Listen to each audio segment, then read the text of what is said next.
Are you operating inside your strengths and doing things that bring you joy?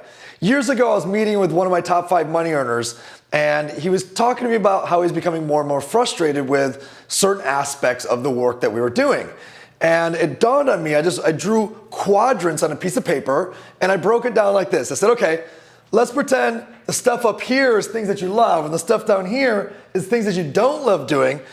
This side is things that you're very effective at, and this side over here is things that you're less effective at. And I ended up calling it the joy strengths quadrants. So what you want to do, if you want to really love what you're doing and have purpose and passion and have joy the whole time and kick ass and get results, you want to spend 70% of your time doing the things that you're very effective at and that you love.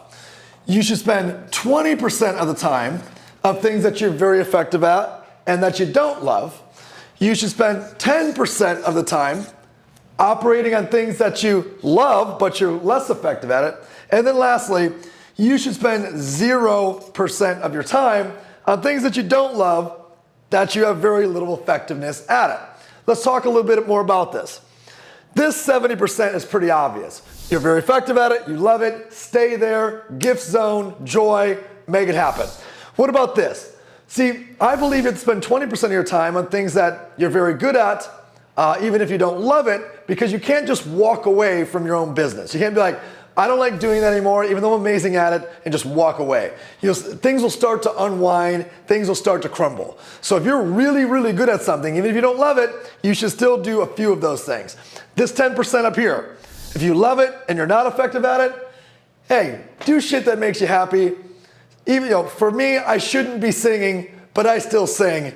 I'm really very ineffective at it, but I sure do love it. And then over here, if you don't love something and you're not good at it, why in the hell would you spend any of your time doing it? So here's an exercise for you. List everything you do inside of your job, career, or business. And when I say everything, I mean everything. Think of every aspect of it, every email, every invoice, legal, contract, sales call, follow-up, CRM, post, video, all of it. And then I want you to make a list of all those things and begin to put them into quadrants. Work down that list and put an L by everything that you love and put a DL for everything that you don't love.